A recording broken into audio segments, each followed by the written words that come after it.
Hey guys, it's Megan. Welcome back to a new video. We are back in the library today. Finally, I don't get to film very often in the library because they're still always doing construction in here. And today's a snow day, so I thought I'd come in and film some videos. Today we're going to do the top 10 books of 2024.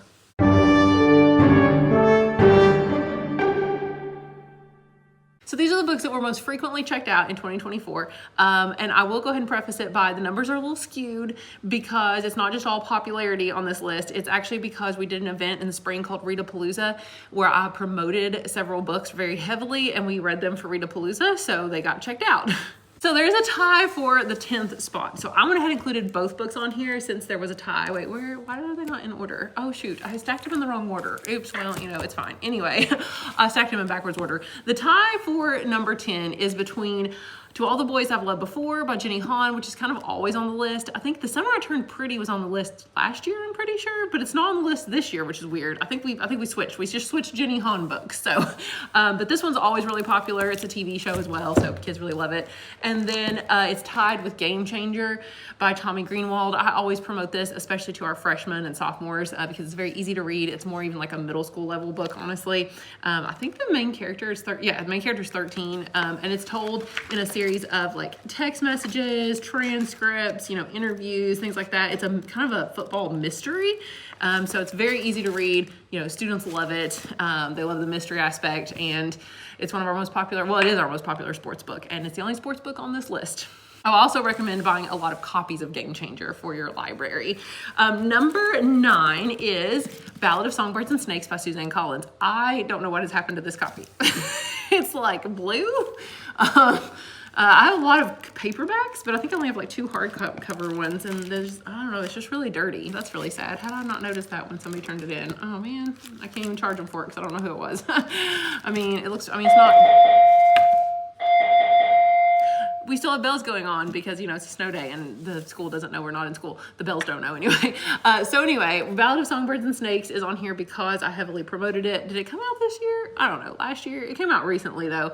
And so I did it for Readapalooza, and we had a pretty large group for Readapalooza for that one. Coming in number 8 is another Readapalooza book. This was such a surprise. It was on my book tag video that I just made as well. I did my little like school librarian book tag.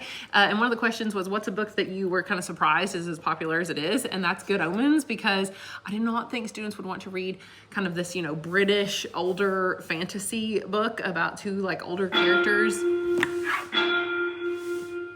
Okay, I think that's the last bell. Is that the warning bell? No, that's the real bell. We have like warning bells, one for 1 minute, and then real bells.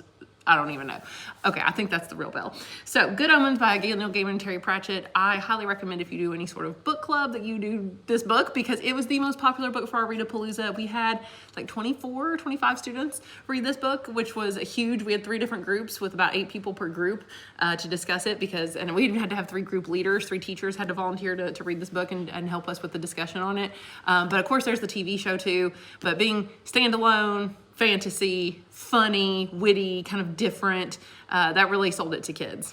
Coming in at number 7 is just a favorite that's always on the list, and that it's a little bit older title, but it's Scythe by Neil Shusterman, I never know, which is also a Prince Honor book. It's, award-winning. It's a trilogy. This trilogy is completed. There's like another side story or something called Gleanings or something. I don't know. There is, but I think it's just normally a trilogy. I tried reading this book and I DNF'd it about halfway through. Somebody got my hopes up and told me that it was the most similar thing to Harry Potter that they had ever read. Not that it's nothing like Harry Potter, but just like the vibes that it gave them and how just enjoyable it was. They said they had not had such a good reading experience since Harry Potter. And Harry Potter's my favorite thing ever. So I tried it and I was like, this is terrible. Maybe I went in with high hopes. I don't know. Students love it. Shockingly, there's actually 2 sci-fis on our list this year. Well, Ballad of Songbirds and Snakes and this one, which sci-fi is not even one of our most popular genres in our library. It's like usually not even in the top like 3 really ever. So it's kind of shocking that sci-fi had 2 on the list. Number 6 is the book that usually has been number 1 in our library and has gotten dethroned. I think last year it was number 1. It is now number 6, and that is A Good Girl's Guide to Murder by Holly Jackson. Of course, a lot of students have already read this book, so that explains, I guess, why it's not as popular this year. Of course, it's still on the list. The sequels never make it on the list, which I'm surprised because I always recommend the sequels. I think the second one is pretty good, maybe not as good as the first one. I think the third one, though, As Good as Dead. Yeah, As Good as Dead. I think that one is amazing. Is that the second one or the third one? I can't remember which one's which. Anyway, the third one, though, one of the best young adult books I've like ever read. I absolutely love it. Some people don't like the third one, but I love it. Anyway, I always recommend people continue the series. So I expect this one to probably be on the list pretty much forever because students love young adult mystery. Oh, and there is a TV show now on Netflix, but I hear it's not very good. So I'm afraid to even try it. We're into the top 5. Number 5 may be surprising because it is not a young adult book. It is an adult biography. Autobiography, memoir, in fact, which you would think you're like, an adult memoir? How is that number 5 in your entire like young adult library? It's because we did it for Readapalooza, and it is I'm Glad My Mom Died by Jeanette McCurdy.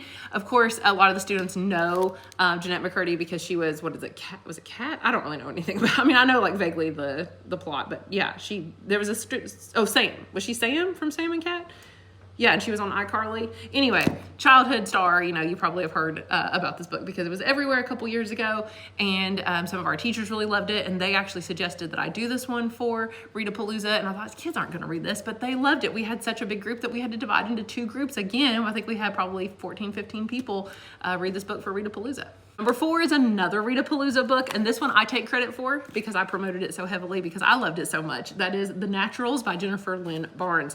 I talk about this series all the time in my videos. It was on my like best books of the year. It was one of my surprises of the year too because it's a young adult mystery. Did not think I would enjoy it. I did not like the first book I read by her, which was The Inheritance Games. I didn't even continue the series.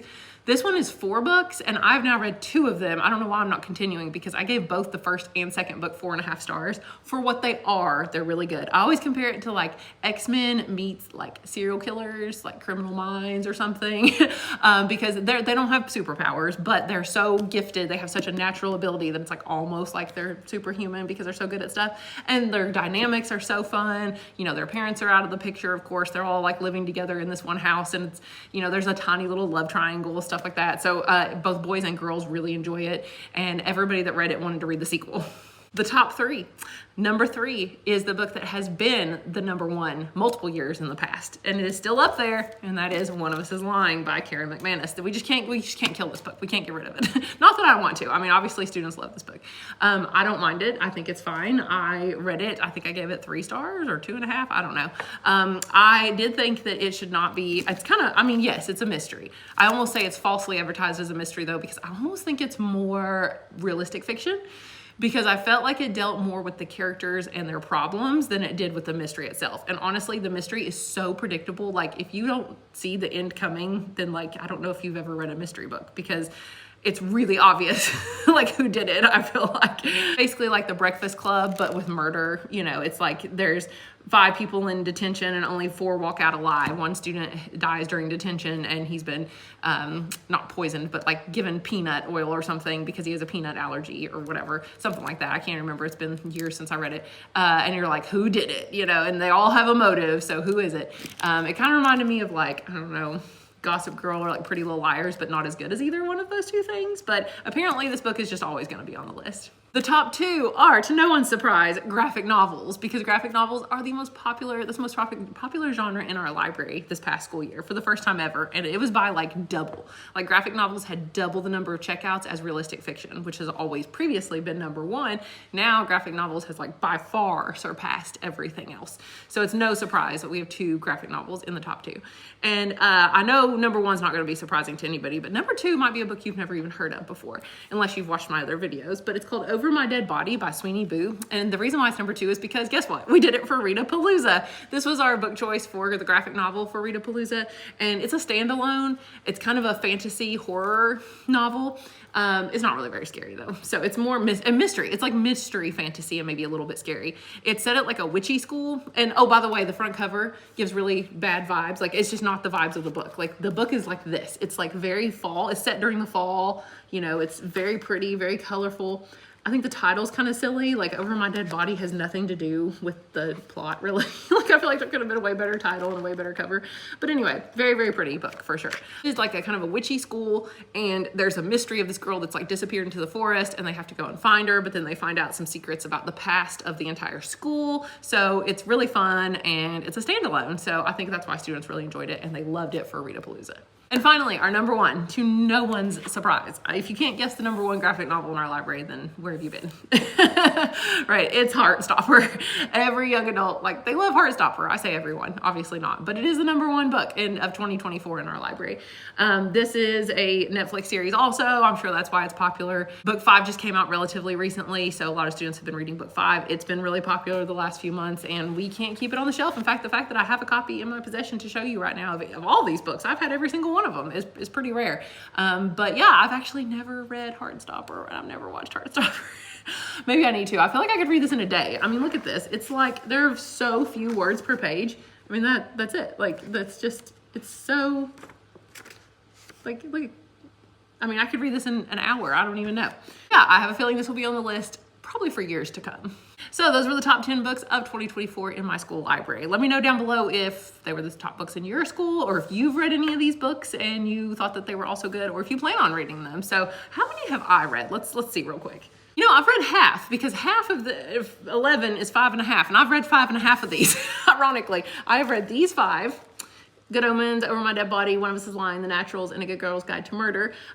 Most of which I gave 4 stars. 4 stars, 4 stars, 4 stars, 4 stars, like 2.5 stars. So mostly really good. And then I read half of Scythe and DNF'd it. So technically I have read 5.5 of these.